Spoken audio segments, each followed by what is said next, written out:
que es de varias partes, el sistema inmune, ¿ok? Hoy vamos a ver la primera parte, el sistema de polimorfos nucleares. La idea aquí básica es la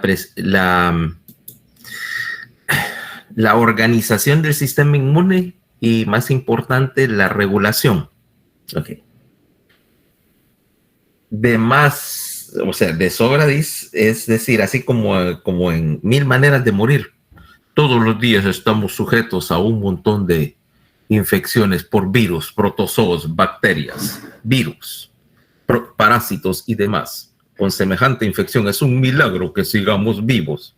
¿Nunca viste ese programa? 1000 maneras de morir. Uno de mis favoritos. Sí, doctor, lo vi. Uno de mis favoritos.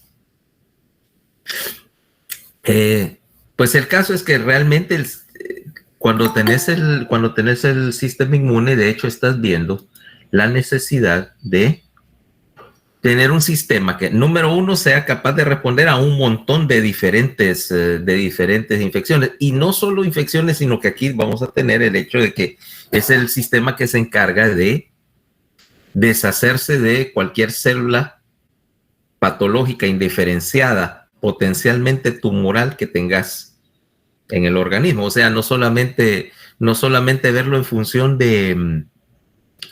función de células extrañas, ajenas, sino también de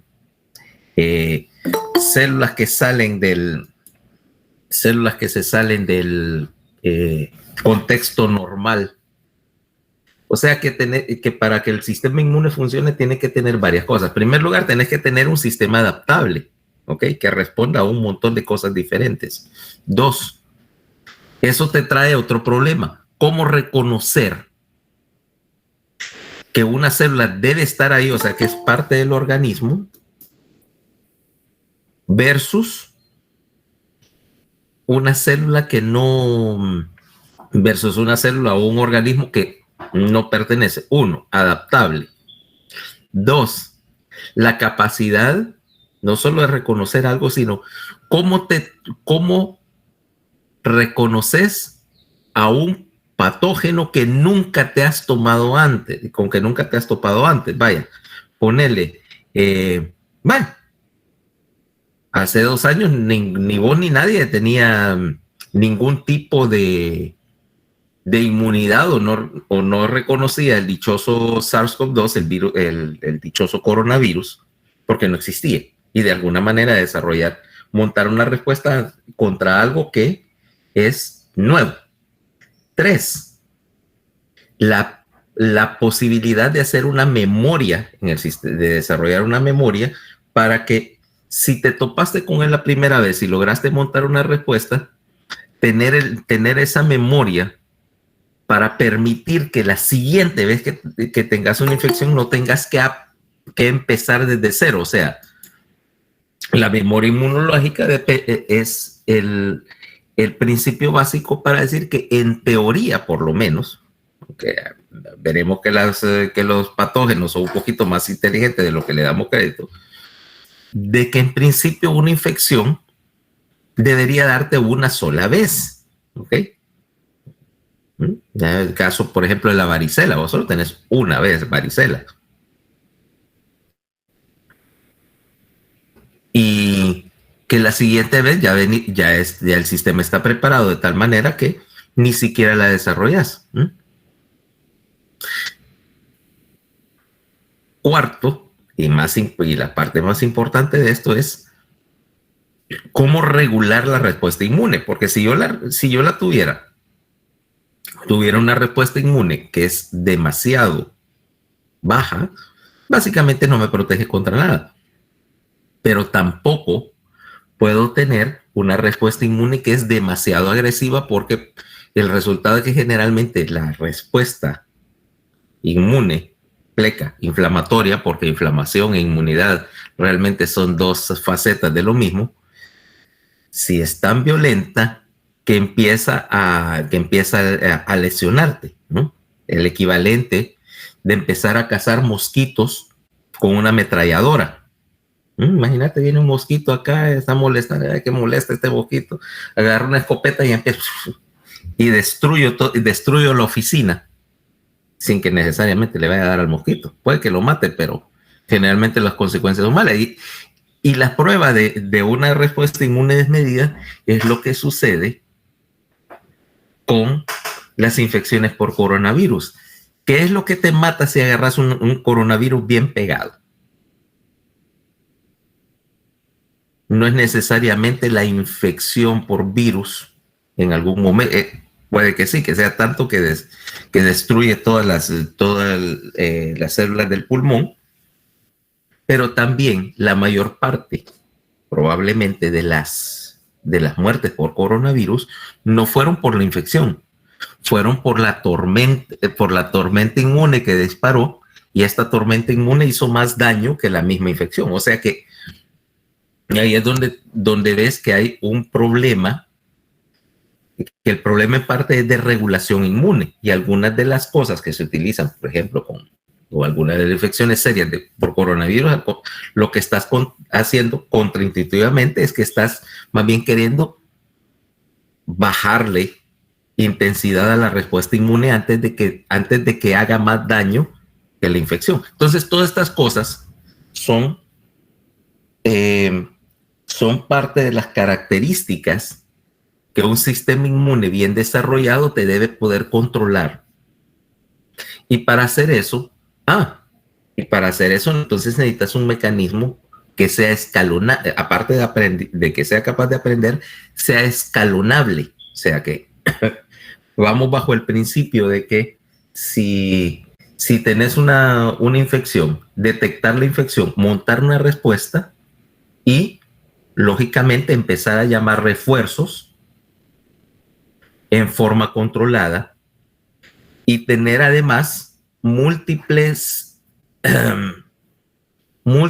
formas de ataque a esta infección. O sea, una primera respuesta que es principalmente mediada por un tipo de células, pero que a su vez llama a la producción de varios sistemas de proteínas, con proteínas especializadas para neutralizar o destruir agentes infecciosos, y todavía aún más llamar una segunda respuesta celular, donde tenés otra línea de células que es capaz de completar el proceso y de además hacer las otras dos funciones de memoria y regulación, para tener una respuesta que, uno, sea apropiada a la invasión, y dos, que sea capaz de aprender para que la misma situación no ocurra dos veces.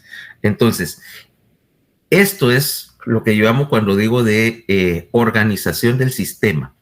Entonces, veamos la primera línea. Y la primera línea de defensa inmune ni siquiera involucra un sistema, no involucra siquiera un sistema mediado por células. La primera línea de defensa, porque vamos a ver aquí cómo decir en qué orden hacemos las cosas. La primera línea de defensa inmune es básicamente el hecho de que vos tenés que tener una serie de barreras físicas para la infección. La primera es la integridad de tus epitelios y células. O sea, yo tengo, lógicamente, para prevenir una infección, primero que evitar que el bicho entre al sistema. Entonces ahí es donde tengo una serie, por ejemplo, tu piel es notablemente resistente, por ejemplo, primera línea de defensa, integridad de piel y mucosas. Una piel relativamente resistente a la penetración por cualquier cosa. O sea, yo puedo agarrar algo que esté completamente saturado de bacterias. Pensemos en algo. Algo que puede estar... Vamos a tomar algo que está increíblemente cargado de saber cuánta clase de microorganismos y que ahorita está surgiendo por ahí. ¿Qué se te ocurre, Paola?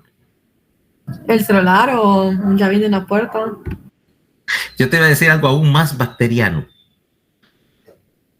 Te paras en tu carrito y de repente en el semáforo viene un muchacho con una bolsa de mangos verdes. Tiritas de mango verde en una bolsita plástica, bañados en un líquido café de aspecto y procedencia más que dudosa. ¿Ok? Ok. Míralo así. La bolsa está contaminada con toda clase de bacterias y microorganismos, la bolsa en sí. Y la superficie de las tajaditas de mango, ni digamos, ¿va? Sin embargo, vos podés agarrarle en la mano y aunque hubiera bacterias. Y de hecho, el chavo te dio vuelto y te dio una de las cosas más sucias que hay, que es un billete, ¿va? Billete, te dio vuelto y te dio un billete de piras, por ejemplo. No sé cuánto valgan, honestamente, no sé cuánto está el precio de los mangos verdes en la calle ahorita, ¿va? Pero te dio un billete. Ese billete no puede estar más lleno de microorganismos. Sin embargo, tu primera línea de defensa está empezando a trabajar. Tenés una piel gruesa que es bien difícil que sea penetrada, a menos que, por supuesto, tuvieras heridas o algo así. Luego, agarraste la tajadita de mango esta y al empezar a ingerirla, también tenés una mucosa oral y digestiva que es relativamente resistente a la penetración. ¿Okay? Podrás tener cualquier cantidad de bacterias, se supone que no deben de atravesar la mucosa. ¿Okay? Luego viene el hecho de que vos fabricás antibióticos todo el día y todos los días. ¿Okay? Ahí viene la siguiente línea de defensa. Todas estas respuestas hasta este momento son inespecíficas, pero vos estás secretando una serie de enzimas en tus líquidos corporales, lágrimas,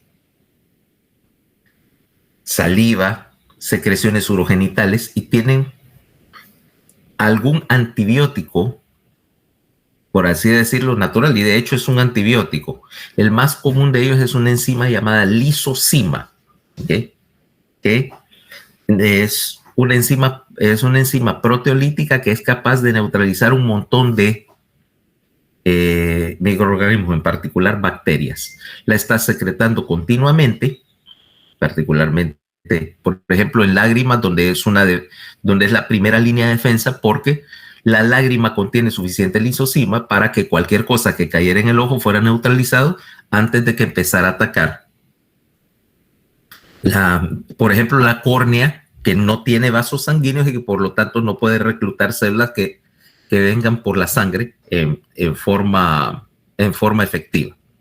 Ok, pero ¿qué pasa si algo logra pasar la primera línea de defensa, o sea, la barrera de la mucosa, y logra penetrar al medio ambiente?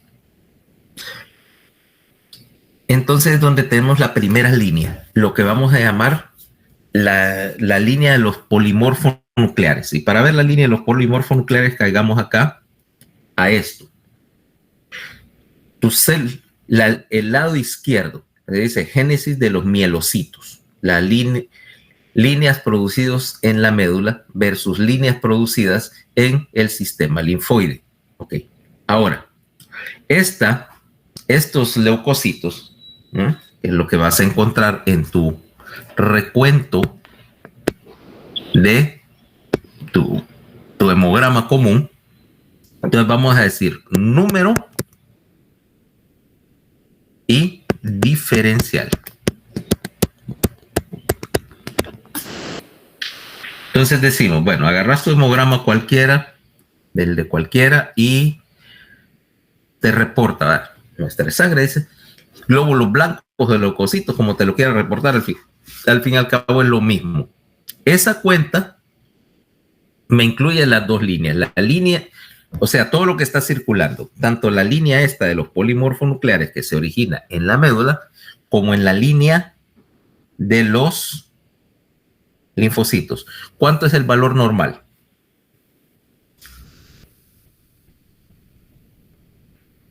Saquen su app de constante de laboratorio. Aquí la vamos a ocupar. Si a mí me dan una muestra de sangre y me dicen, bueno, el hemograma, ¿cómo están los leucos ahí? O la primera cosa, tener un paciente con fiebre, ¿cómo está la cuenta leucocitaria?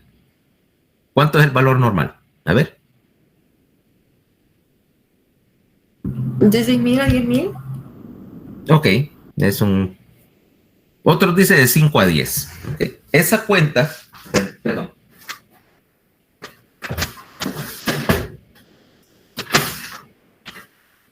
Esa cuenta, vaya. Aquí vamos a usar el valor más típicamente reportado que te dice de 5 a 10.000. Si vos decís de 6 a 10, es perfectamente válido, ¿ok? Es perfectamente válido. No, va a variar un poquito según el laboratorio que estés utilizando, pero eso es. Más de 10.000 implica que hay algo que me está aumentando la cuenta por alguna razón. Probablemente infección, pero no necesariamente porque hay un montón de factores que me inducen a soltar leucocitos a la circulación. Ok, ahora, dentro de esa cuenta vos vas a ver que dice diferencial. Ok, y el diferencial va a decir polimorfonucleares tanto por ciento, ok, linfocitos tanto por ciento, y los polimorfonucleares de hecho los va a clasificar que te dice eosinófilos, neutrófilos, basófilos. Y los otros te lo puede decir como mononucleares, y entonces te lo va a clasificar en linfocitos y monocitos. Okay. Entonces, empecemos para ver qué es lo que me hace esa diferenciación. Empecemos con los polimorfonucleares. Yo tengo 3 líneas acá de polimorfonucleares, es esta última fila. Basófilos, neutrófilos y eosinófilos. Mira ahora bien cómo empieza. La primera línea, o la diferenciación de la línea, perdón, no la primera, la diferenciación de la línea leucocitaria.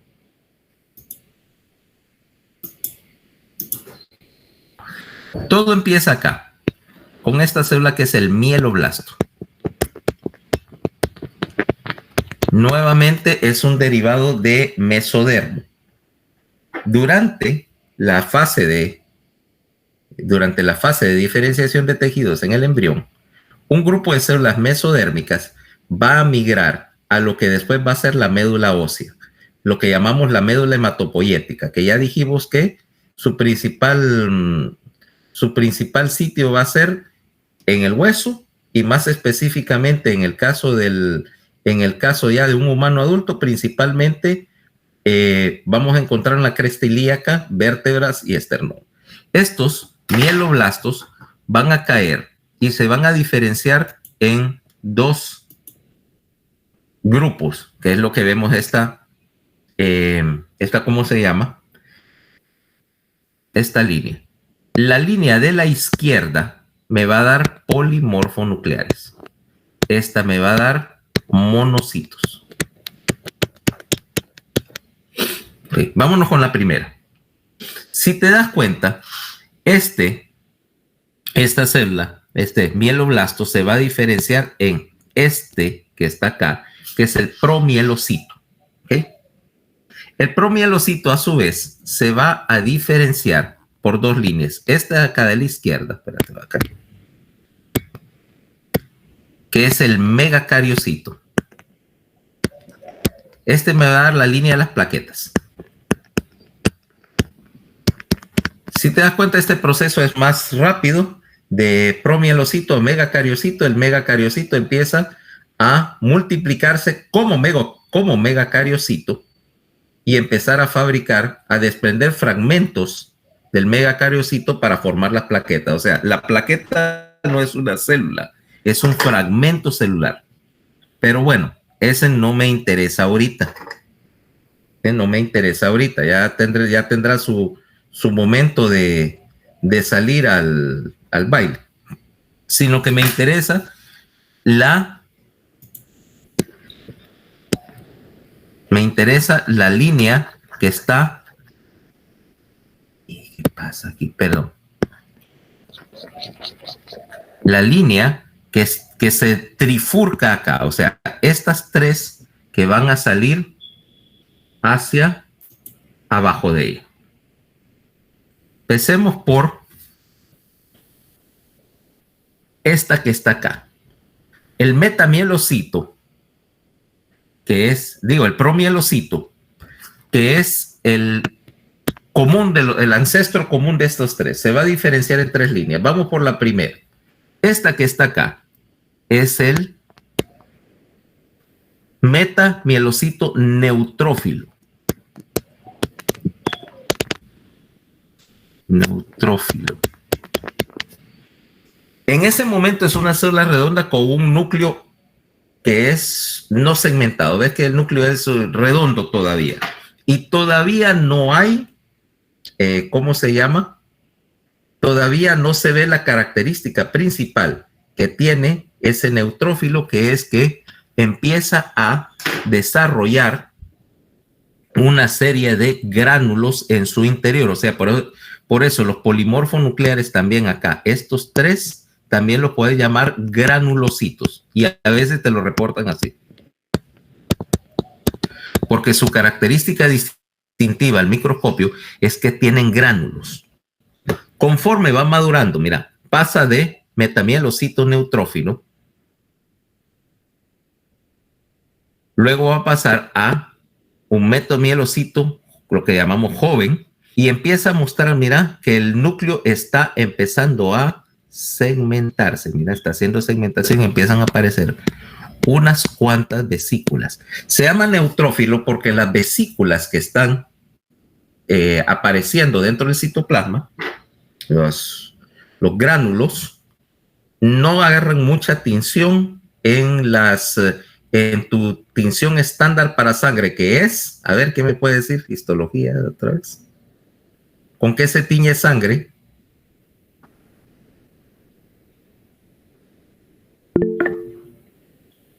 Sin el plin, hablen, yo estoy viendo la pantalla.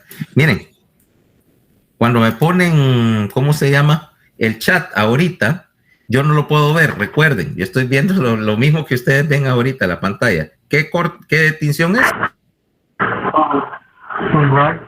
Es right o right YEMSA, porque la hematoxilina y eosina no son prácticas para eso. Se pueden teñir con eso, yo estoy de acuerdo, pero no son prácticos porque hematoxilina y eosina requiere una serie de preparación, mientras que el right es para uso, se tiñe en medio acuoso inmediatamente. O sea, si no, imagínate, tendría que esperar una semana para que me reportara un hemograma.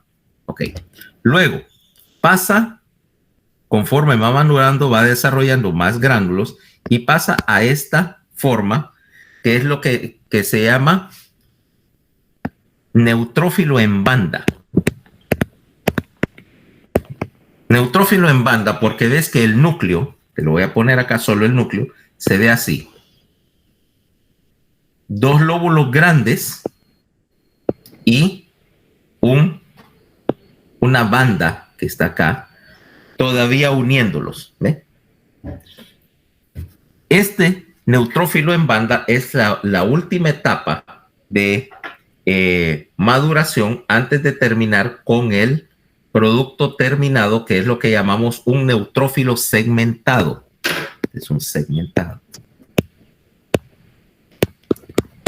Los neutrófilos segmentados tienen un núcleo que tiene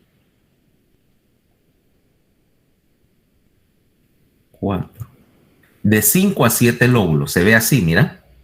¿Ves los lóbulos separados por esos puentes delgados de tejido en el núcleo, implicando que esos lóbulos son sitios donde está concentrado el material nuclear y esos sectores de conexión delgaditos son áreas donde probablemente hay menos material en el núcleo o donde se está sintetizando o se está copiando ARN. ¿Ah? Entonces, lo que te van a reportar es neutrófilos segmentados. Esta es la forma que deberías tener en la circulación. Ok. Ahora, ¿cuáles son los valores en porcentaje de esos neutrófilos segmentados? Según tu app. ¿Cuántos neutrófilos segmentados en porcentaje debes ver entre esos 5 a 10,000 que tenés circulando en sangre?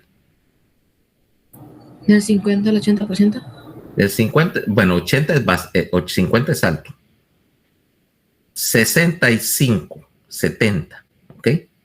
Yo normalmente diría que en circunstancias de paciente sano, la cuenta anda no más allá de un 65 o 70%.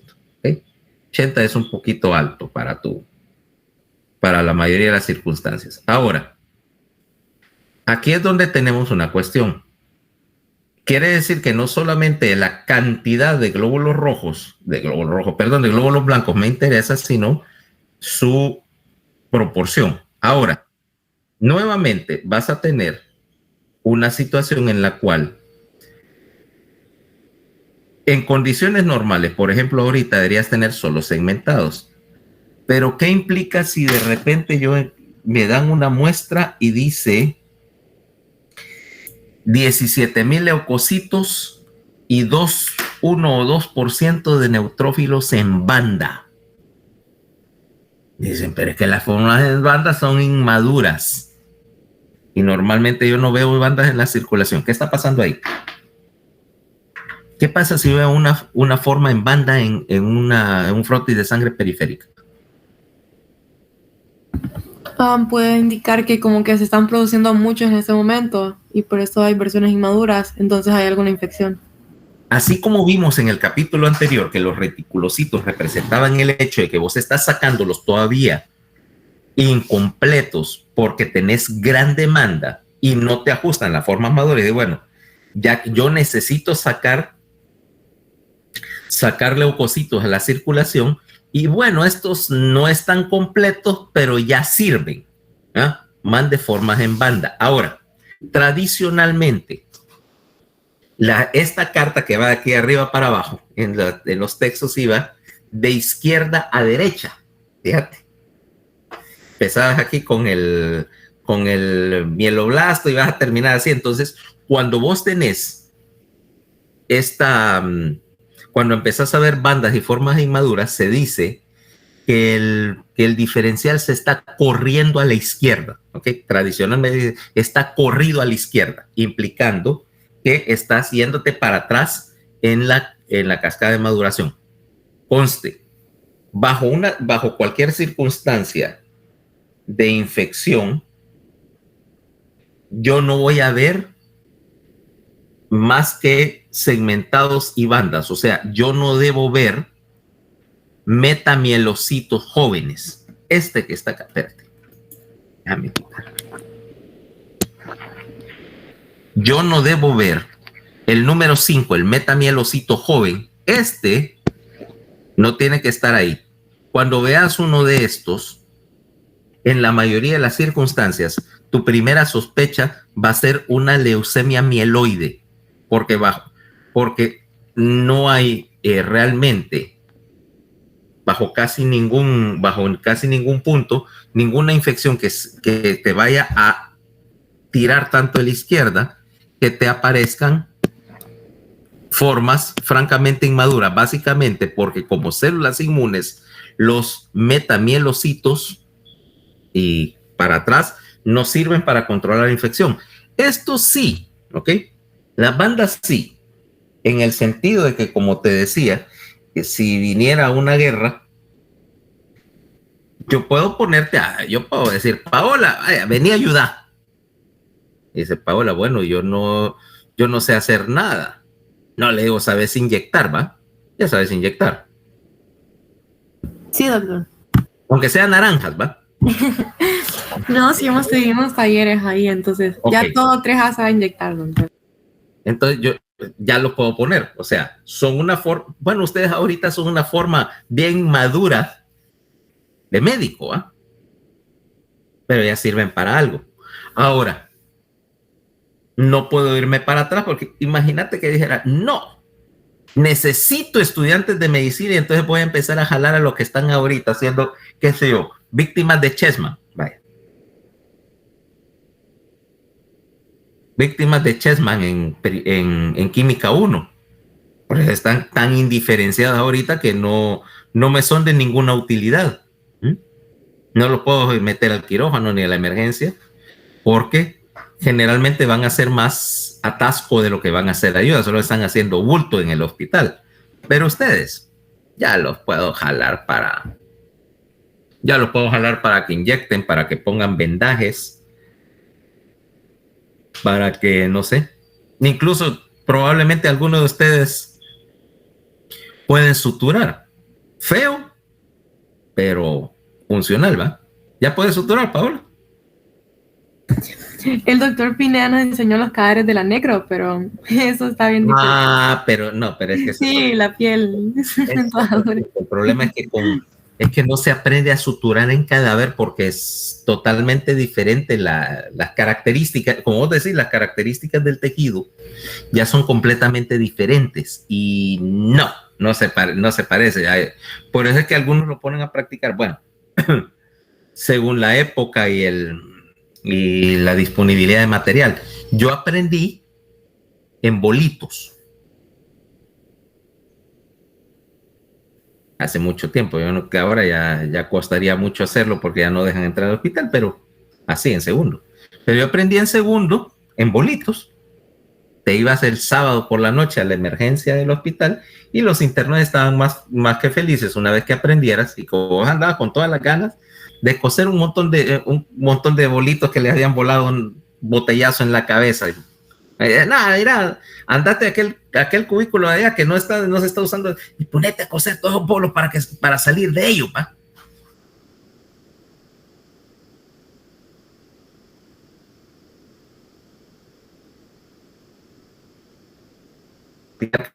Practicar en un lomo, ¿va? La pregunta es qué hacen con el cerdo después. Sí, eso nos decía el doctor, que podría ser en piel de cerdo. Sí, es un poco más duro. Y si sos un poco más, hay hasta una piel sintética ahí para practicar, pero esa es la que se parece tal vez un poco más a la piel humana, pero yo nunca la he usado. Me dicen que es cara. ¿Okay? Me dicen que es cara como para usarla de sujeto de práctica. Que el lomo de cerdo es una aproximación mucho más práctica. No sé, como te digo, no, esas cosas no se hacían cuando yo estudiaba medicina. ¿Okay? La piel sintética probablemente no la habían inventado. Y nadie iba a ir a comprar pedazos de carne de cerdo cuando en el hospital cualquiera que se presentara apropiadamente y mostrara disposición de aprender, bueno, con un interno la primera vez, mira, esto se hace así, así, así. Después de que lo hacías un par de veces ayudando a alguien, el siguiente ya era vos el que podía, ¿va? Y para coser una herida, con tal no sangre, con tal haga buena hemostasia, la apariencia cosmética no te debe molestar mucho, pues siempre puedes revisar una herida. Excepción hecha, por supuesto, de áreas como párpado y labio y cara, donde generalmente querés tener a alguien que no sea su primera vez para que no dejar una cicatriz muy problemática de revisar. Pero no hay que ser cirujano plástico para coser una cara bien, conste. Ahora, entonces, regresando al asunto. Tenemos entonces estos neutrófilos segmentados que se van a caracterizar, como decíamos, las características distintivas.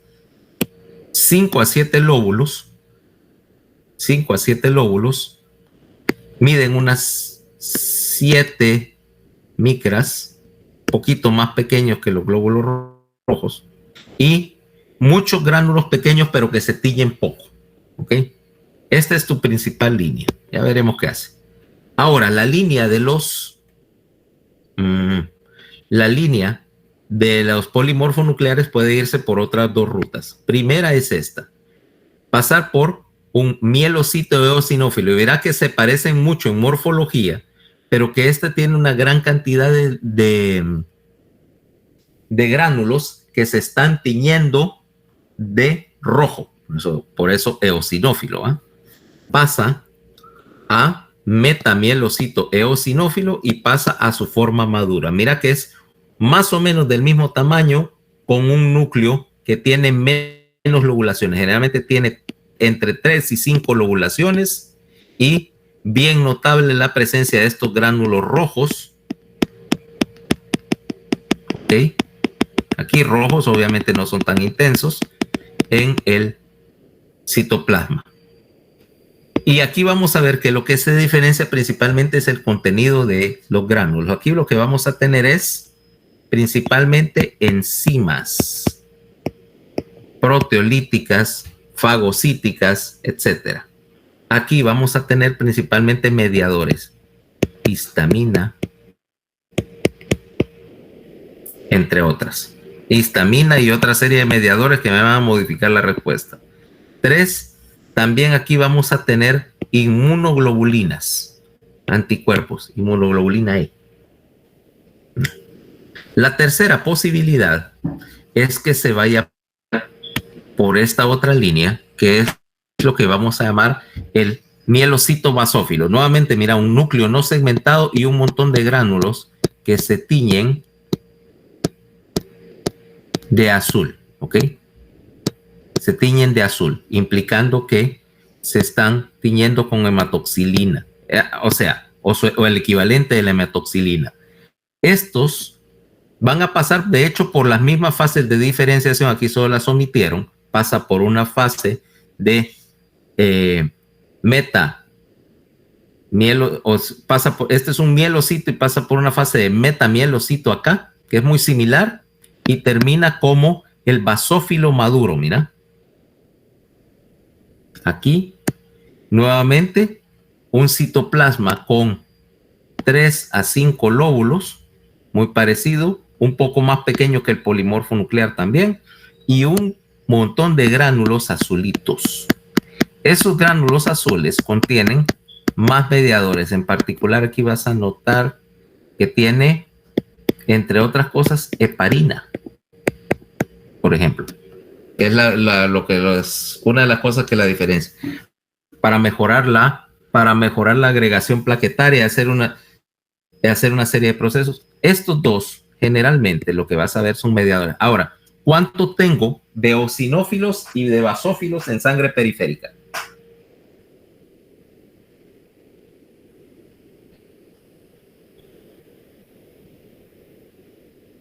Eosinófilos,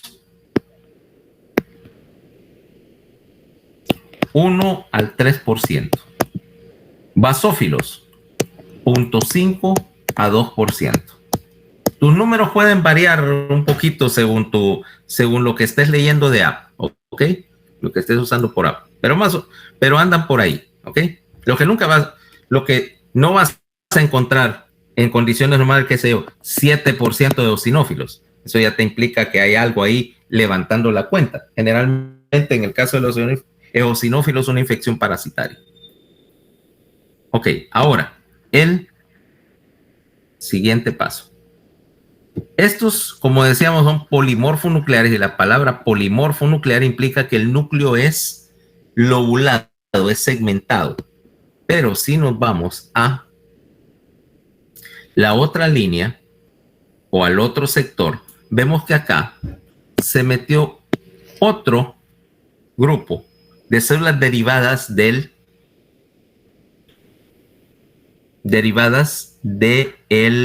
¿cómo se llama?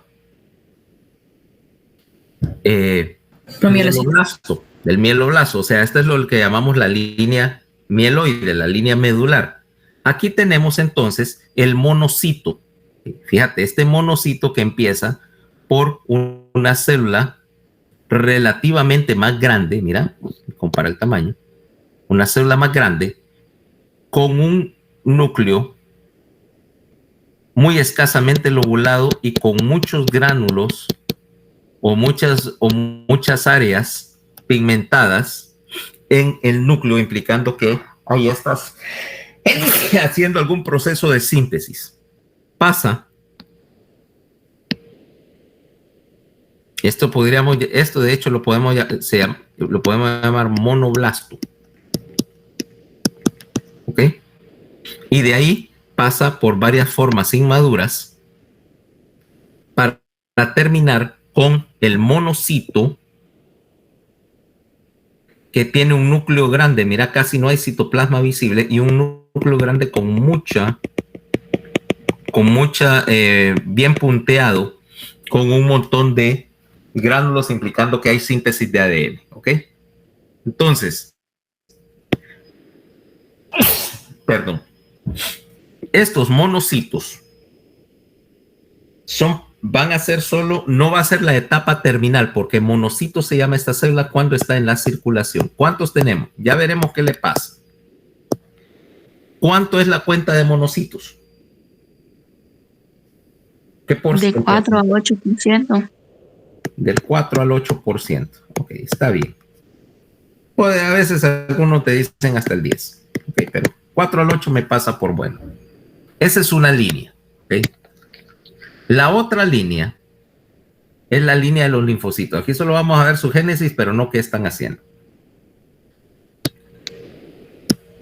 Ahora, en el otro grupo, en el otro lado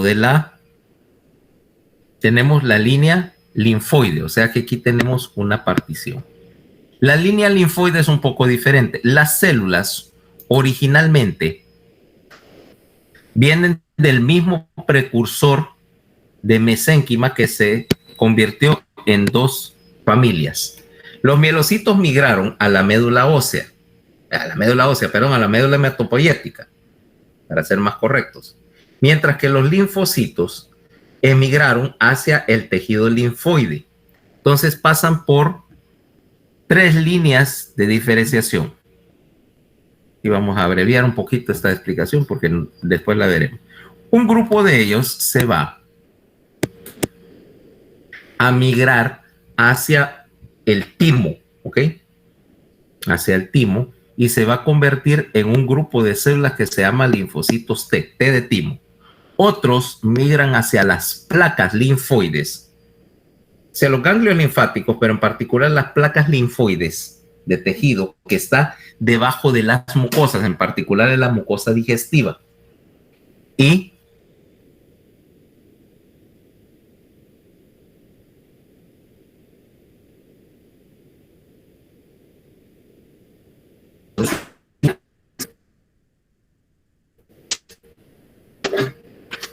los estudios originales que definieron toda esta génesis de las líneas, dice, los hicieron, entre otros, en pollos. Y en pollos el órgano linfoide principal está en el intestino. Es una estructura que se llama la borsa de Fabricio.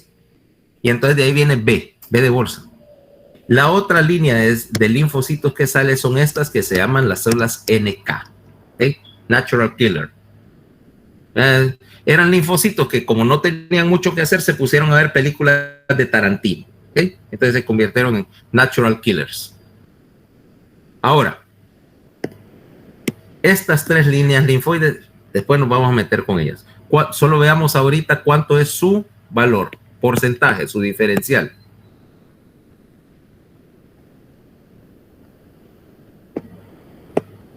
Del 15 al 30%. Ahora, la cuenta de linfocitos en tu hemograma común no me va a decir si son, ¿cómo se llama? Linfocito T, linfocito B, célula NK, no me lo dice. Se puede saber, pero para eso necesitas una serie de pruebas especiales, ¿ok? Para hacer recuento de tipos específicos, porque incluso, por ejemplo, dentro del linfocito T, vamos a tener una clasificación de los linfocitos T. Okay, hay una subdivisión de ellos. Y entonces yo lo puedo medir. ¿Va? Por ejemplo, dice CD4, CD8, etcétera. Los linfocitos B normalmente solo te los van a tipificar como linfocitos B porque vamos a ver que literalmente hay millones de variantes, así, sin exagerar. En el término literal vamos a decir que hay millones de variantes de linfocitos. Ahora, empecemos por acá, por el ciclo de vida. Estas células, como las ves ahí en la circulación, realmente no es su destino final. Empecemos con el neutrófilo. El neutrófilo tiene una vida media de 5 a 7 días. Y estos aproximadamente lo mismo. 4 a 8, porque va a variar días. Pero de estos 5 días, una vez que los soltea la médula, de la médula a sangre periférica, van a estar muy poco tiempo en la, ¿cómo se llama? En la circulación. Una vez que este leucocito salió a dar vueltas por la sangre, va a estar aproximadamente de 4 a 8 horas en sangre periférica, circulando. Ahí es lo que lo agarraste en el hemograma. Pero de ahí va a migrar hacia los tejidos. ¿Okay? La mayoría, la inmensa mayoría de las células inmunes está en tejido periférico. Ponerlo así, vaya, por ejemplo, si están haciendo función de policía, ¿a vos dónde querés tener a los policías? ¿Dando vueltas por la circunvalación o metiéndose? Bueno, yo diría que son igualmente insoportables en cualquier lugar, pero ¿dónde preferiría tenerlos trabajando? ¿Dando vueltas en la circunvalación o metidos en los barrios y colonias viendo las calles que no haya nadie anda haciendo nada indebido?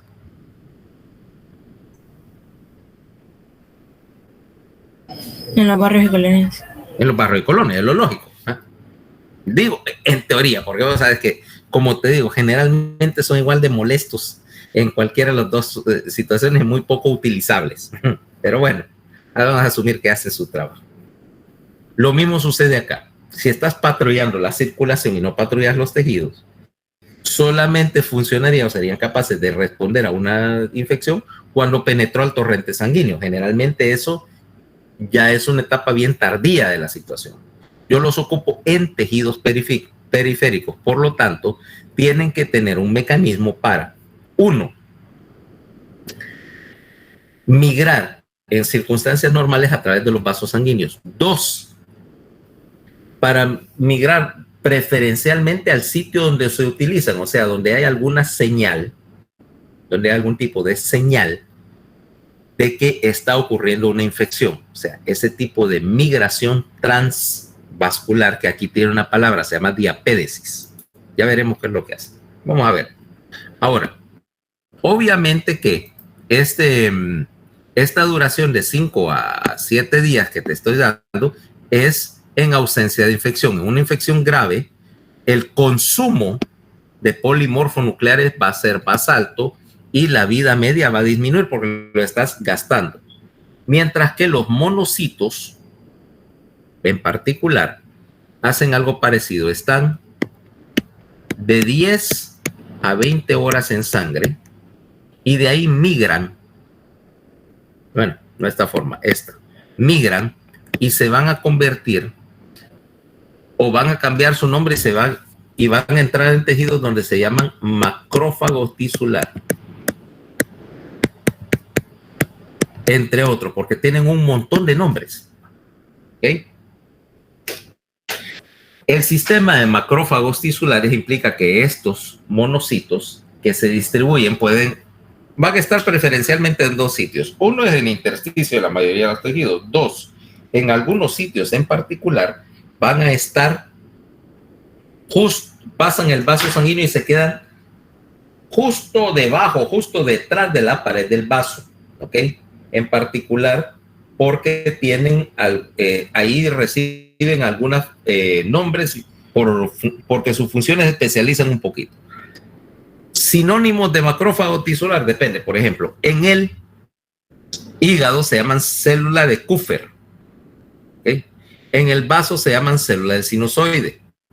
En el pulmón se llaman macrófago alveolar. En el sistema nervioso central se llaman microglia. Esta es tu famosa microglia de que hablábamos el semestre pasado. ¿Ok? En tejido normal le puede llamarlo macrófago tisular o histiocito también. ¿Ok? Son lo mismo, son la misma célula, solo que diferentes personas los describieron cada cual en su momento y le pusieron su nombre pensando que eran los primeros que los describían y ahora pues ya se demostró que son realmente la misma célula, solo que en diferente lugar. Vaya, como decir de esta manera, son ese sistema de vigilancia y de hecho, esta va a ser la primera línea de vigilancia.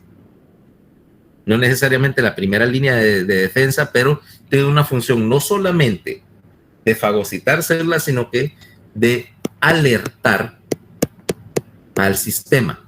Y alertar al sistema implica presentar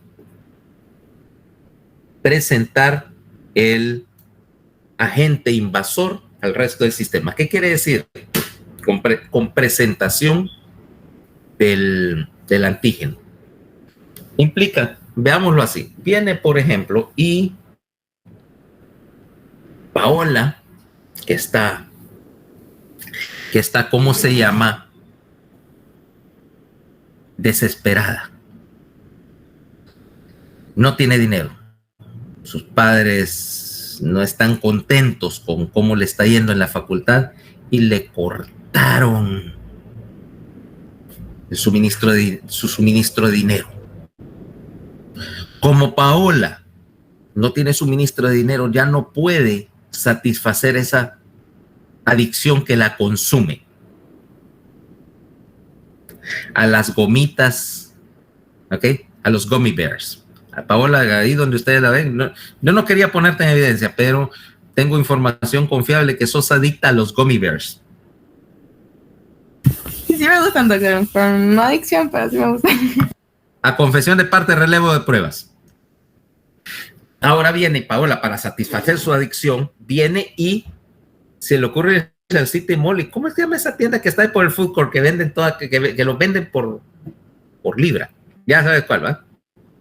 Creo que se llama Candyland. Ok. Viene Paola y se mete mira, llega con una mochilota grande y empieza, pero la agarran. Entonces viene la presentación del antígeno para indicarle a todo el sistema. Vienen y ponen su foto así sosteniendo la bolsa en la puerta. Cuidado con esta, que no hay que dejarla sola, ¿va? Ahí estás presentando el antígeno para que los demás dueños de tiendas de dulces sepan cuando vos llegas que hay que tenerte un ojo encima, ¿ok? No vaya a ser que quisieras ir a hacer lo mismo a la otra tienda parecida que está en Altar. Eso es presentarlo, y vos vas a ver que eso es muy común por alguna razón en las ferreterías. Si vas a Laracho o a Femosa, está la galería de los que agarraron robando en la tienda, ¿va? Supongo que con ese conózcalos. Mira, obviamente eso no es nada bueno, pero que me agarran robando en una ferretería será vergonzoso. Ahora, menos mal que no hacen eso, qué sé yo, en la tienda de Lovable. ¿Te imaginas que te saquen una foto puesta en evidencia que estás robando ropa interior? ¿Ah? Ok. Triste, ¿ah?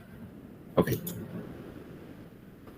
Entonces, el monocito tiene esa función esencialmente. Si detectó algo que no debía estar ahí, en primer lugar lo fagocitó.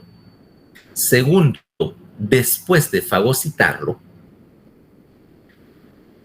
tomó la parte distintiva, por así decirlo, del microorganismo del invasor, o sea, el antígeno, y lo va a presentar al sistema. O sea, lo va a exhibir de una manera específica y predeterminada. Y esto tiene dos funciones. Uno, va a hacer que el sistema de linfocitos que forma la memoria inmunológica lo detecte y empiece el proceso para generar memoria y anticuerpos. Dos, este proceso también de presentación llama refuerzos, porque asumo yo, detecté un invasor, pero este es el primero que detecto, no necesariamente es el único, puede ser el signo de una infección grande que viene. Entonces, aquí entramos en la idea de la segunda línea de defensa. La segunda línea de defensa, que implica primero el sistema de monocitos, pleca macrófagos, y el sistema de polimorfonucleares que detectó la presencia de un patógeno, de un invasor, y empezó a llamar refuerzos de entre sí mismos. ¿Okay? Empieza a estimular que en particular los polimorfonucleares, migren hacia el sitio de la infección y empiecen a trabajar. ¿Okay? Y al mismo tiempo alertó a las siguientes partes del sistema, el sistema de los linfocitos, que va a tener que hacer una serie de cosas para regular la respuesta inmune y para montar la siguiente línea de defensa. Veamos la segunda línea, pues. ¿Me van siguiendo hasta ahorita? ¿Están todavía conmigo en esto? Sí, doctor. Ok, miren, una manera de ver esto, ok, yo estoy haciendo la explicación, pero aquí pues dibujar en una pizarra no es práctico. Si ustedes agarran el sistema y empiezan a hacer algo así con un mapa, esta es la primera línea, conecta con esta, estimula esta, y vas a terminar algo así como con un algoritmo, con un mapa que te muestra todas las diferentes maneras. Es un ejercicio interesante, es una manera de conceptualizar, porque aquí hay un montón de cosas que parece que están trabajando separadamente, pero realmente una influencia a la otra. Aquí todas las partes del sistema se influencian entre sí. Ok, entonces, vámonos para acá. El primer punto, vamos a ver, es que una vez que detectaste, vamos a hacer esto. Hay dos procesos acá.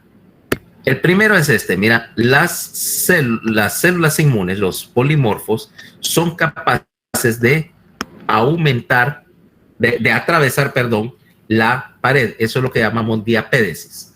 Para que haya diapédesis, vamos a tener dos cosas. Primero, aquí tengo una sustancia X, o sea que aquí tengo un macrófago, un monocito, mira, secretando una sustancia química, un mediador que está llamando leucocitos. De estos mediadores hay un montón. Vamos a empezar con el primero, que es una serie de moléculas llamadas interleucinas.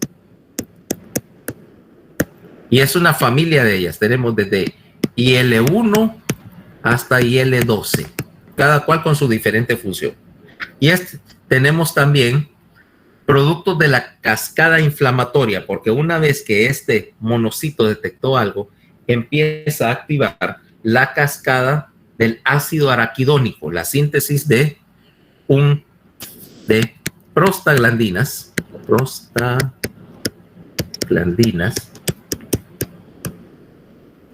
y leucotrienos. Estos dos son derivados, eso no sé si lo han visto, de un ácido graso que se llama ácido araquidónico. Eso no lo han oído hablar nunca, ¿va? ¿O ya lo vieron? En histología.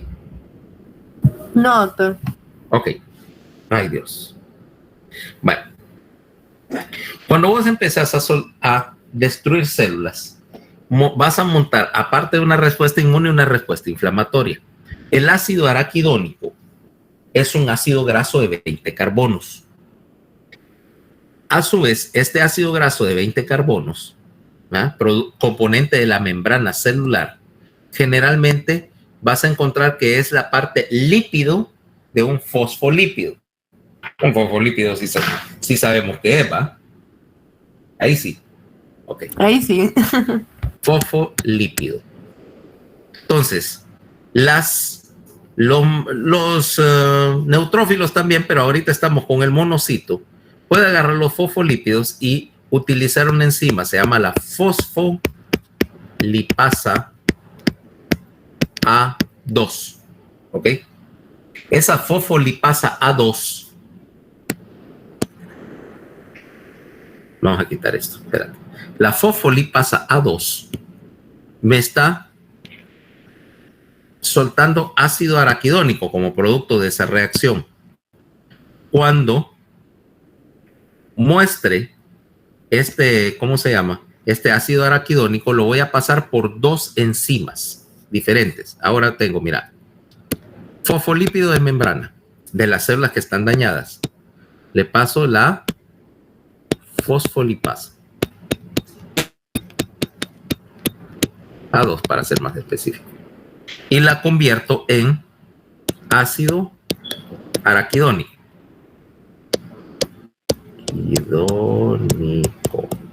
Y esta la puedo mover por dos enzimas. La primera es la lipooxigenasa. Y el producto de la lipooxigenasa va a pasar a ser leucotrienos. Okay. Mientras que otra enzima, bueno, una serie de enzimas, tengo la ciclooxigenasa, la COX, tengo la COX-1 y la COX-2. Hay dos ciclooxigenasas. Me van a pasar por una serie de intermediarios para formarme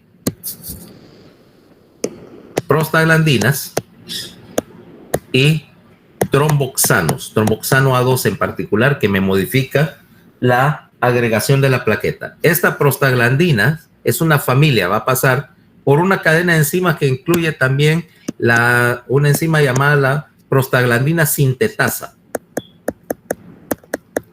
Ok. El resultado me produce aquí hay una serie de prostaglandinas. Tengo prostaglandina A, prostaglandina A1, prostaglandina E2, prostaglandina F2 alfa. Hay como 10 de ellas. Ahora, estas prostaglandinas lo que están haciendo es que son mediadores inflamatorios súper potentes. Vaya, por ejemplo, veamos si tomemos tomemos a Irma. Irma viene y dice, por andar, no sé, jugando a saber a qué cosa, y se pegó un macanazo y, bueno, le duele porque se dio un buen macanazo contra algo. ¿Qué toma? ¿Qué tomas, Irma? Sí, qué sé yo, todo morado del pie porque, no sé, algo hiciste. ¿Qué tomarías? Ay, se me fue el nombre, pero algo para calmar el dolor. Se me fue el nombre. ¿Y andas toda inflamada la patita? Un antiinflamatorio. Pues los antiinflamatorios básicamente son medicamentos que bloquean la ciclooxigenasa. Los convencionales me bloquean la ciclooxigenasa 1. Los más modernos me bloquean la ciclooxigenasa 2. ¿Ok? Vaya, para decirte un inhibidor de COX-1, ibuprofeno. Vaya, el más vendido. El acetaminofén sí la bloquea, pero ese es otro rollo, porque ahí hablamos de inhibición central versus no selectiva y otra serie de cosas. No viene el caso. Y modernos que bloquean solo la COX-2, vaya, para decirte uno, Arcoxia, etoricoxib, ¿ok? Que solo me inhibe selectivamente la 2, porque la prostaglandina la vas a encontrar por todos lados, y el inhibir la COX-1 junto con la COX-2 me afecta, por ejemplo, la protección de la mucosa del estómago. Por eso es que los antiinflamatorios te hacen paste el estómago. Pero bueno, me salgo y bastante del tema. El caso es que vos estás llamando aquí esta sustancia, llamala interleucinas, prostaglandinas, leucotrienos, lo que sea. Y estás llamando a tu glóbulo blanco. Es una señal de alarma.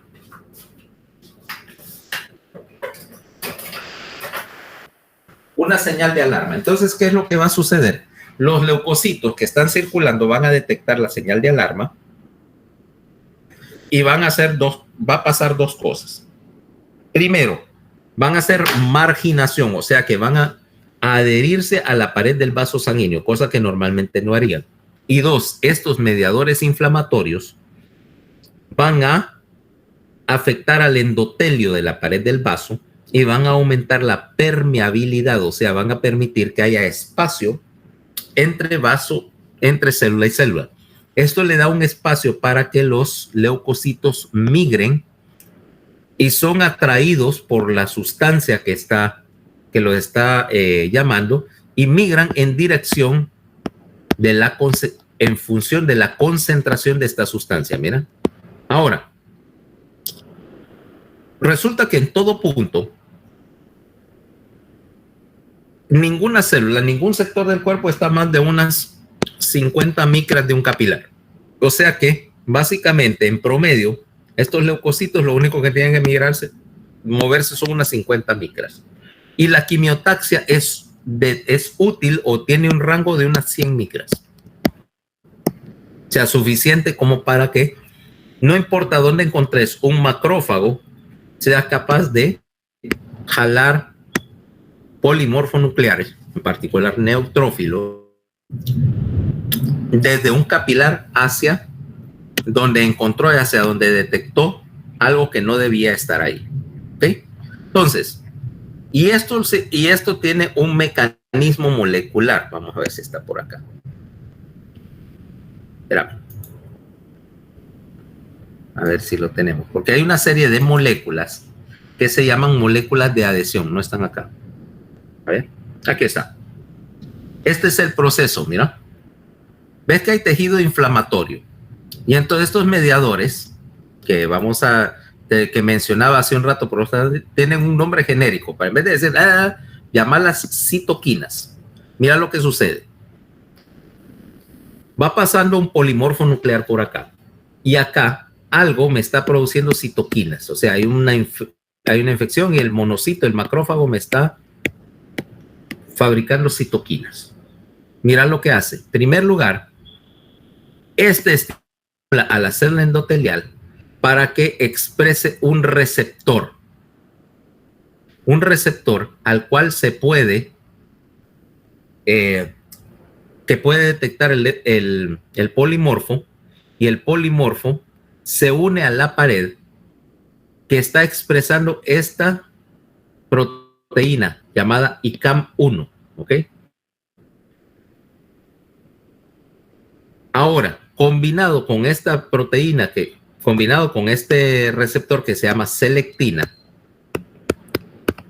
que le dijo al polimorfo que se pegara ahí, se une a esta ICAM1, ICAM quiere decir molécula de adhesión intracelular, Intracellular Adhesion Molecule Type 1, implicando que cuando el neutrófilo encuentre estas dos, se va a pegar, y esta molécula, una vez que se pegue al neutrófilo, le señala a la célula endotelial que se aparte, mira, que se aparte. Aquí dejo espacio para que pueda abrirse paso, abrirse paso como si estuviera queriendo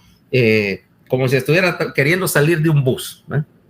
Pero eventualmente, después de que se adhirió, se unió y se identificó acá, uniéndose a ICAM1, la célula endotelial se retrae, el leucocito empieza a migrar, atraviesa la pared y luego la pared se cierra detrás del polimorfo. Mira, ahora quedó en tejido intersticial.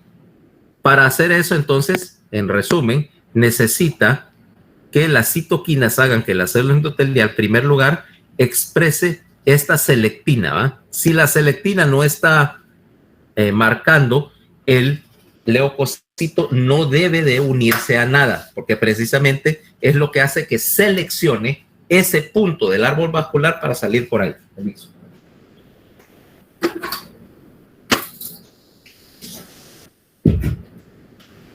Para salir por allí.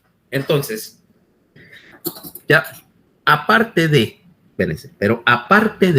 hacer que los neutrófilos migren, también las citoquinas, cosa que no explican aquí, es que cambian la permeabilidad de la célula endotelial y permiten que filtre el líquido al intersticio.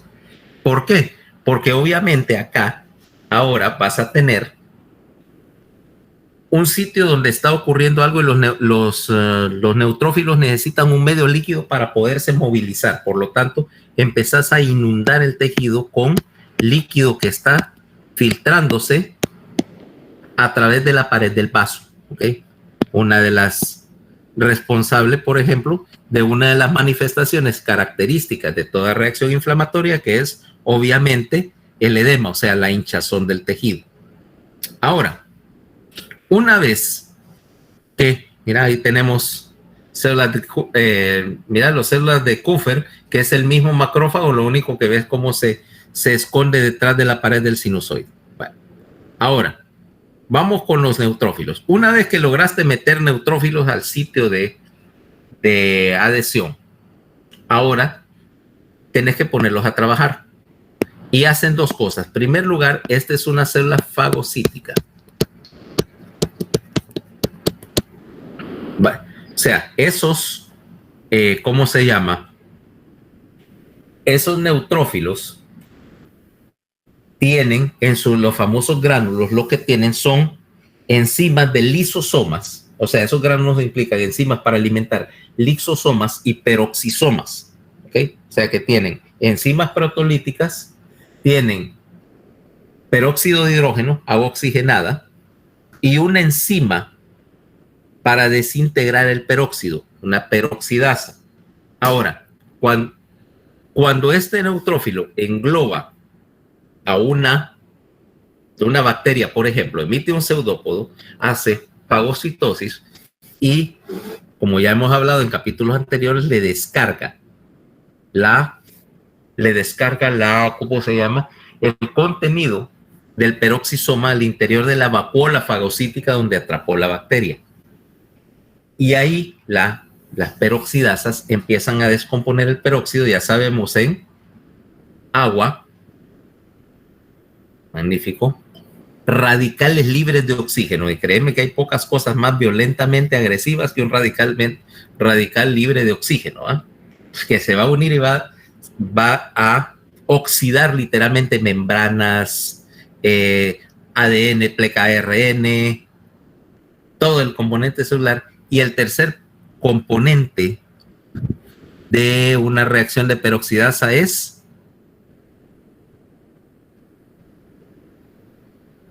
calor. Porque las bacterias en general son bien sensibles, ¿no? Sus sistemas enzimáticos no son tan regulados como los de las células más avanzadas y son bien sensibles a la temperatura. De hecho, eso se usó en un tiempo para tratar algunas enfermedades. ¿Alguna vez oíste hablar de la piretoterapia? Para que veas qué tan sensible es una bacteria. No, doctor. Mira, estamos hablando de los años 1910. En esa época la sífilis era una cuestión, un poquito antes de 1910. La sífilis era una bacteria una infección muy problemática. En primer lugar, es una infección por transmisión sexual, que por definición las infecciones por transmisión sexual son súper fáciles de propagar. ¿Okay? 2, la sífilis como tal. La sífilis primaria no es el problema, porque básicamente lo que es una infección de la piel y las mucosas genitales. Pero la sífilis terciaria te afecta la vascularidad cerebral. Entonces, los pacientes con sífilis, después de 10, 20 años de tener la enfermedad y desarrollar neurosífilis, terminaban con lo que se llamaba paresia general progresiva o parálisis del insano. Básicamente, te demolía la mayoría de las funciones. Entonces terminan locos y completamente inválidos. ¿Ok? Completamente inválidos. Vaya, para ponerte así, una de las víctimas más famosas de la sífilis, Al Capone. ¿Vas a ver cómo terminó Al Capone? Después de haber sido el mero de Chicago. Él había agarrado sífilis en la juventud y murió a los 49 años, fíjate. Completamente loco, se orinaba en los pantalones, ya no sabía, en un momento estaba tan deteriorado que no sabía ni su nombre, no sabía quién era, estaba como un niño. Entonces, el problema con la sífilis es una bacteria, ¿eh? Treponema pallidum es una bacteria así en espiral, parece un sacacorchos, que no había nada con que tratarla. La única cosa que había para tratar la sífilis era un medicamento llamado 606 o Salvarsan. Se llamaba 606 porque el descubridor había probado 605 sustancias diferentes antes de encontrar una que funcionara. El problema es que el 606 es un compuesto de arsénico. ¿Te gustaría que te trataran con arsénico para cualquier enfermedad? No, ¿ah? Ok. Entonces, y no es muy efectivo. Es lo peor. Entonces, ¿sabes cómo se trataba la sífilis en 1910?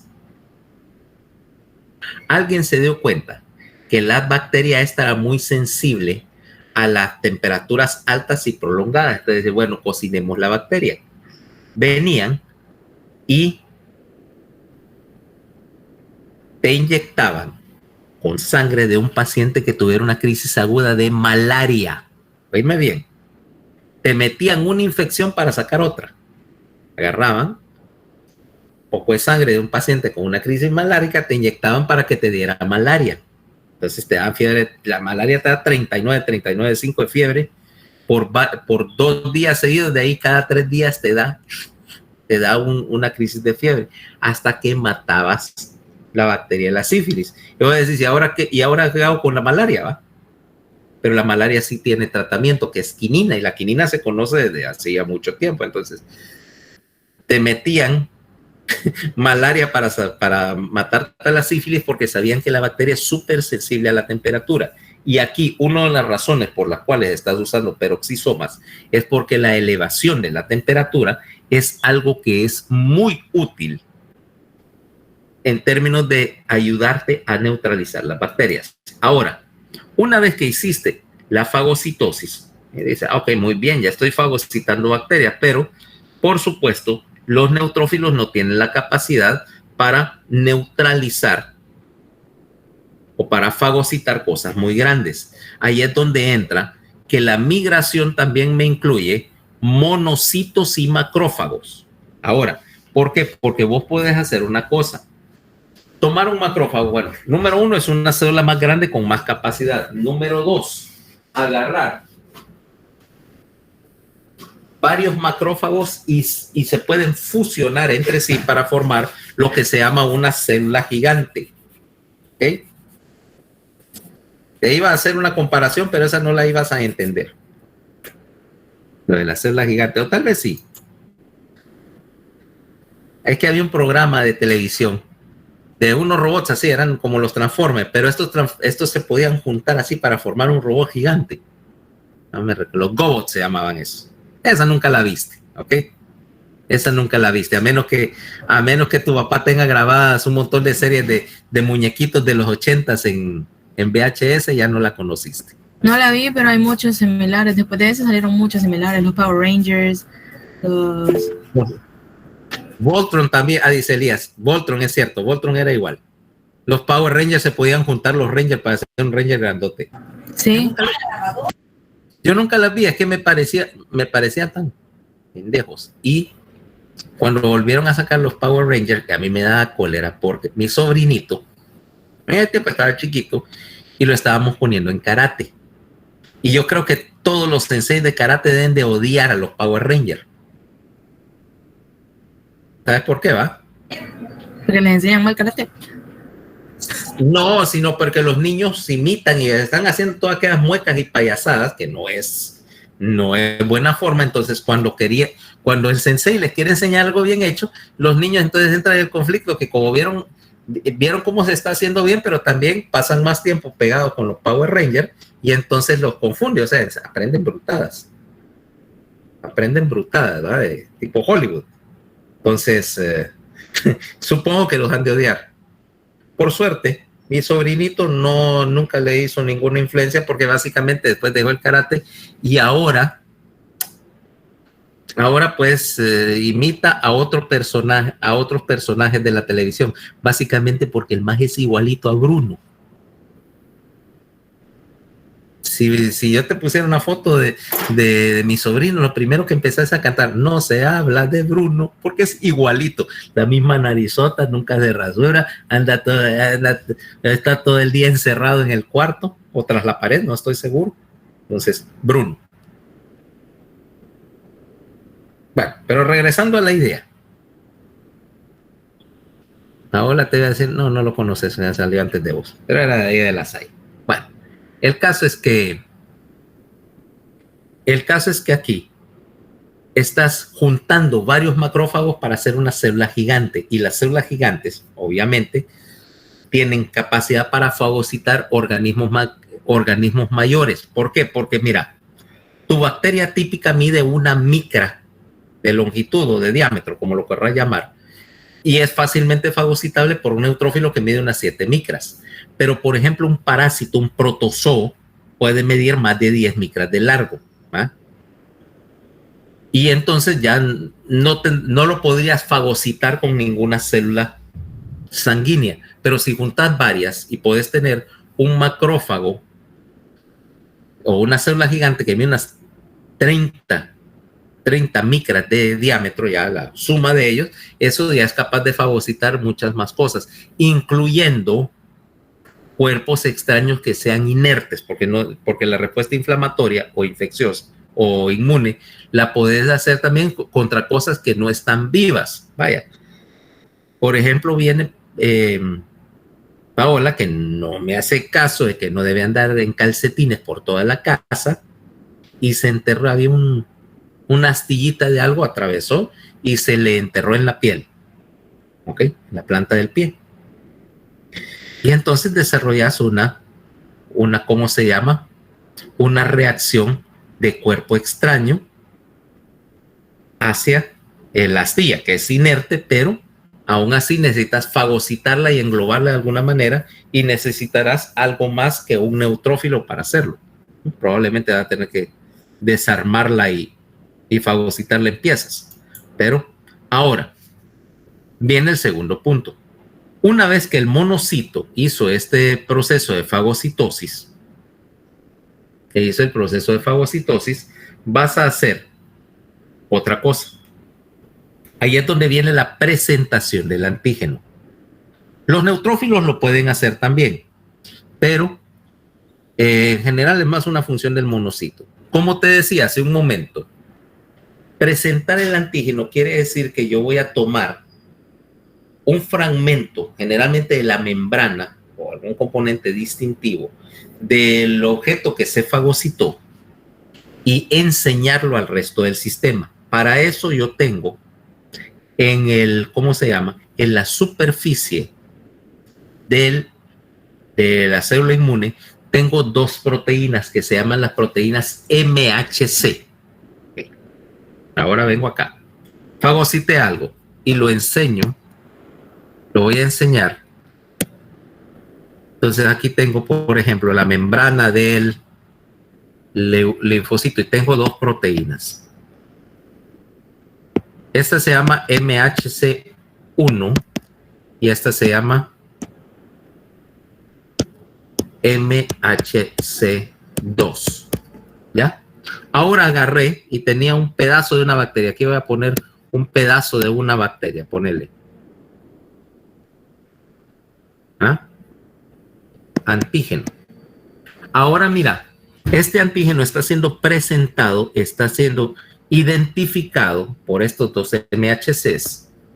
Con quien dice, mira, es agarrado de cada lado, este es el antígeno. ¿Por qué? Porque va a permitir que otra célula inmune va a agarrar, y ahora tengo acá una célula inmune diferente. Tengo un linfocito.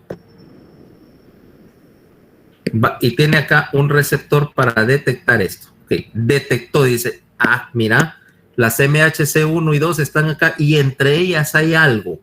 Ese algo, por definición, es algo que acaban de capturar. Captúrenlo y tómenlo como muestra para montar una respuesta contra este antígeno. ¿Okay? Que es precisamente lo que vos querés. Estás alertando al resto del sistema. O sea, la presentación del antígeno es una manera de alertar al resto del sistema. Pero aún así, estamos haciendo, todavía hay más. ¿Okay? Los neutrófilos, y de hecho los monocitos también, van a hacer otra función. ¿Cómo marcar? Porque ahora tengo el problema. ¿Cómo marcar a lo que ataqué? ¿Cómo listo para destrucción. Va, ahora ponele. Como esto es bien parecido a una guerrita, ¿va? Suponete que yo estoy peleando, o sea, me aburro de dar fisiología porque, no sé, no me gustó y me voy a meter a una brutada. Y decido irme a Ucrania, ¿va? A Ucrania, al fin y al cabo, es una causa noble, ¿verdad? Considerando que estos rusos, hijos de su madre, se fueron a meter donde no debían, ¿ok? Yo voy a ir a ayudar a los ucranianos. Ahora imagínate, yo ando por ahí patrullando por el bosque y me encuentro un tanque ruso. Yo no me voy a meter solo contra un tanque, ¿va? ¿O sí? No, no creo que sea tan atrevido. No, si tuviera con qué, sí, pero no tengo. Ahora, yo no puedo meterme solo contra el tanque, pero puedo marcarlo. ¿Ok? Entonces, mira, agarro una granada de esas de humo, pum, se la tiro al tanque para que empiece, para que trae ahí, empiece aquel montón de humo saliendo. Agarro el radio y le digo a alguien que está por arriba con un helicóptero, hey, soltale un cohetazo ahí donde veas el humo, ese es un tanque. Viene alguien ahí arriba, ¡pa! Y se lo revienta. Yo no lo destruí directamente, pero no quiere decir que no pueda llamar a mis amiguitos. Ya me entendés cuál es el asunto. Ahora, ese proceso de marcado, porque yo pudiera llamar solo por radio y decir, hey, mira, aquí hay un tanque. Pero el man que está en el helicóptero de repente tiene dos tanques acá, uno es ruso y uno es ucraniano, y yo no lo quiero pegar a mis propios aliados. Entonces le digo, me va a decir, ¿cuál de los dos es el ruso? Brother, ¡pum! El que está tirando humo. Ah, ahora sí. ¡Fa! ¡Huéleselo! Así de fácil. Entonces yo puedo marcar a un agente invasor, un neutrófilo puede marcar a un agente invasor para señalarlo que es una célula que está en condiciones o que es necesario destruir. Y ese proceso tiene un nombre, se llama opsonización. Opsonizar quiere decir identificar y marcar a una célula invasora para que sea fagocitada, o sea, poner una banderita de esta no debe de estar aquí. Ahora, esto implica que tanto los neutrófilos como los monocitos pueden opsonizar células que no sean capaces de destruir, ya sea para marcarlas para otro neutrófilo que tal vez tenga capacidad o para otra célula. Por ejemplo, un neutrófilo marcar una célula que es más grande que él para que una célula gigante sí la pueda fagocitar. Luego, además de ello, estos neutrófilos están haciendo otra cosa. Están están secretando una serie de proteínas de un sistema que se llama la cascada del complemento. Te lo voy a mostrar ahorita. Después porque tenemos que analizar la cascada del complemento, que es un poquito más difícil de ver. ¿Ya? No. Esto es el sistema del complemento. Mira, un sistema de proteínas que me va a hacer varias cosas. Ya, como te dice, opsonizar bacterias, activar células, llamar más leucocitos y eventualmente termina también destruyendo cualquier célula. Mira, es un sistema de cascada en la cual estos C1, C4, C2 son enzimas. Una enzima actúa y activa otra enzima que activa otra más. ¿Y cuál es el resultado? Que ya sabemos cuando yo uso una cascada de enzimas. ¿Por qué uso una cascada de enzimas? Amplificar la señal. Amplificar la señal, exactamente. O sea que aquí estoy haciendo, cuando estoy activando el sistema de complemento, estoy haciendo algo muy importante, que es la amplificación de la respuesta. Ahora veámoslo así.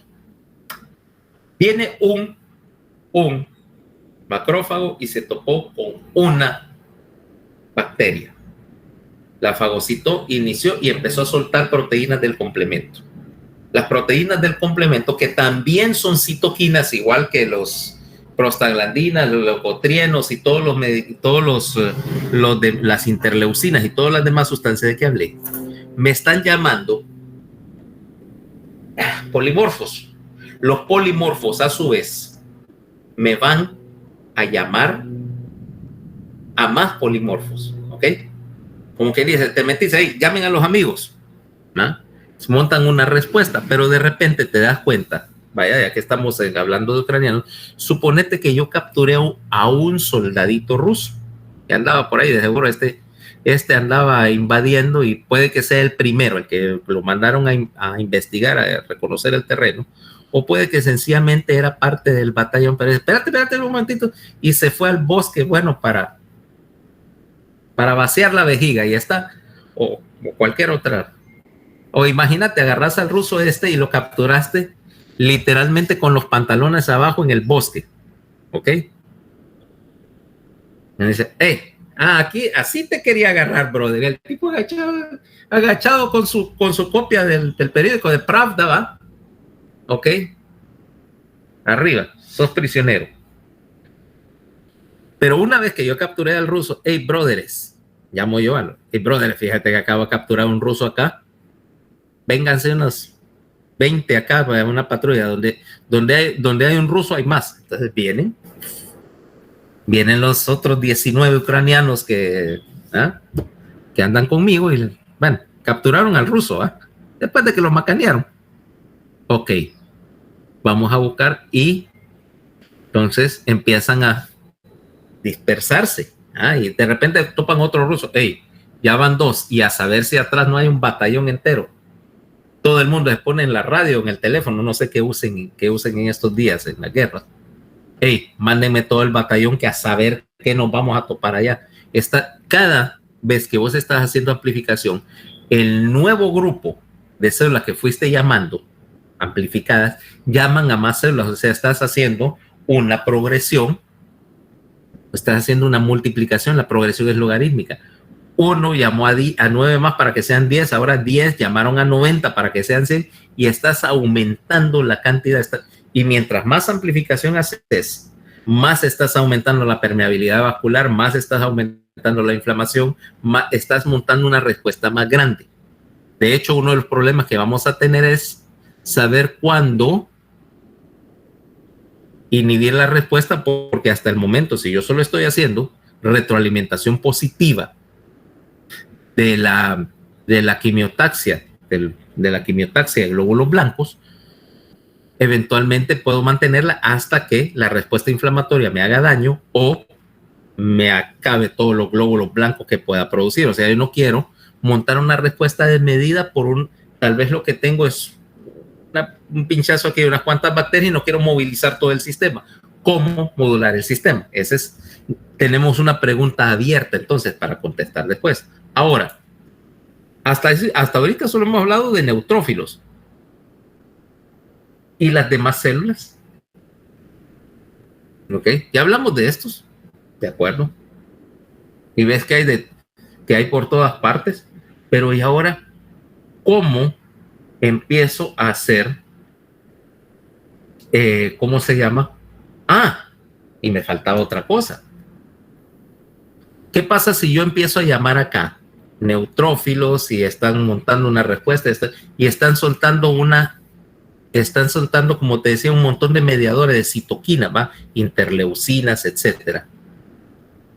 Su efecto solo será local.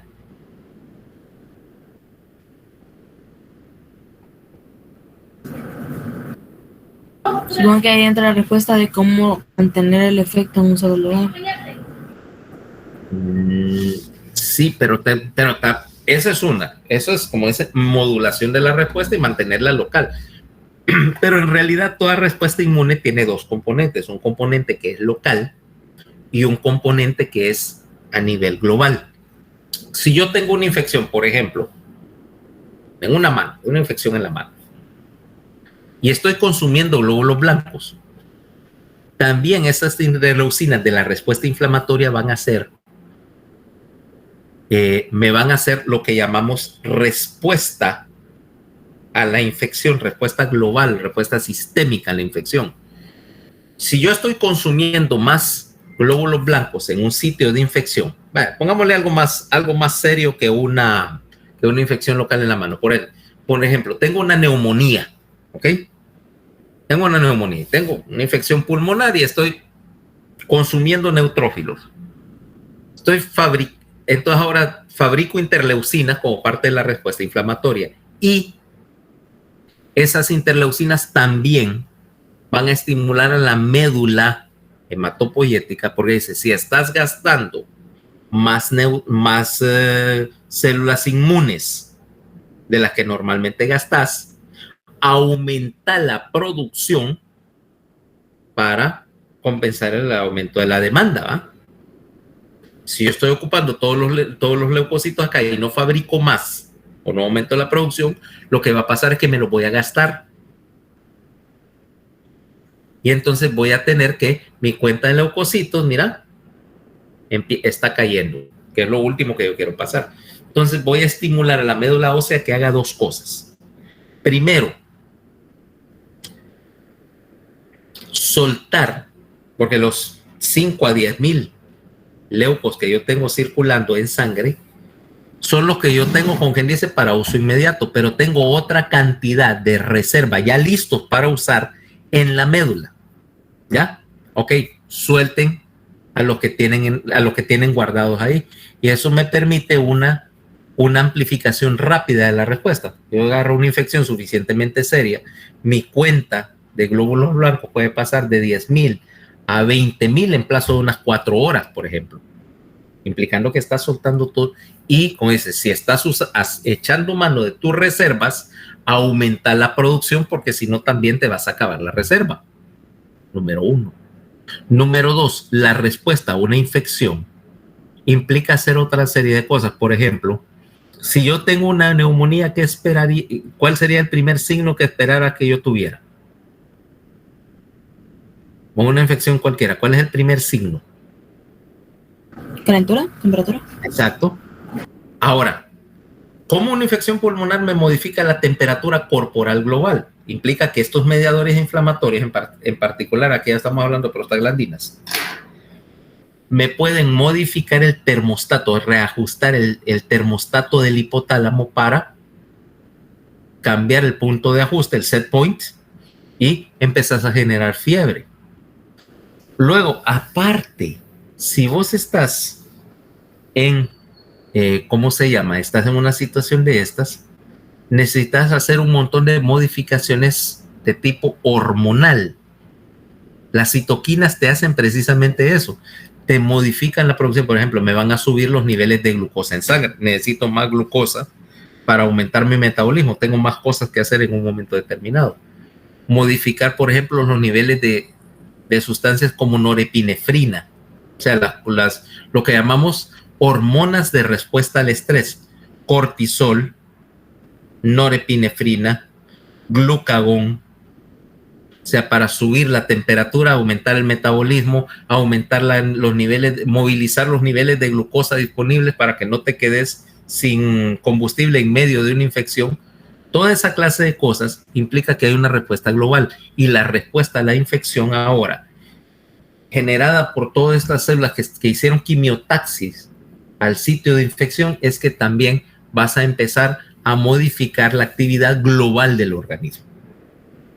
En medida de la severidad de la infección, de hecho, probablemente vas a montar la respuesta sistémica a la infección, te puede incluso duplicar el metabolismo. Si yo estoy ahorita consumiendo 2,000 calorías al día como mi metabolismo de base, pero si agarro una buena infección, agarré una, por andar comiendo mangos en la calle, donde se fue Paola, ¿va? Agarrar comiendo mangos en la calle y me gano, por ejemplo, una infección por salmonela. Son terribles. Y mi consumo de energía Mi metabolismo ya no son 2.000 calorías al día, son 5.000 a veces, ¿ok? Y estoy quemando recursos, pero a lo bárbaro. O sea que hasta ahorita hemos visto que ya tenemos la segunda línea haciendo respuesta local y haciendo respuesta sistémica. Mañana vamos a ver qué pasa con la tercera línea, qué es ese sistema del complemento y qué tienen que ver los linfocitos en esta historia, ¿ok? Preguntas.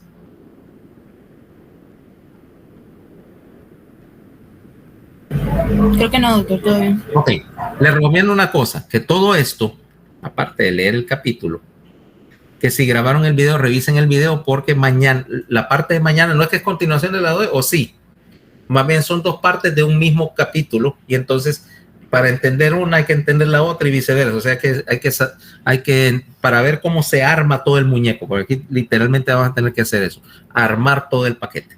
¿Okay? Entonces, les recomiendo que vayan a repasar esto de nuevo. Mientras tanto, nos vemos mañana.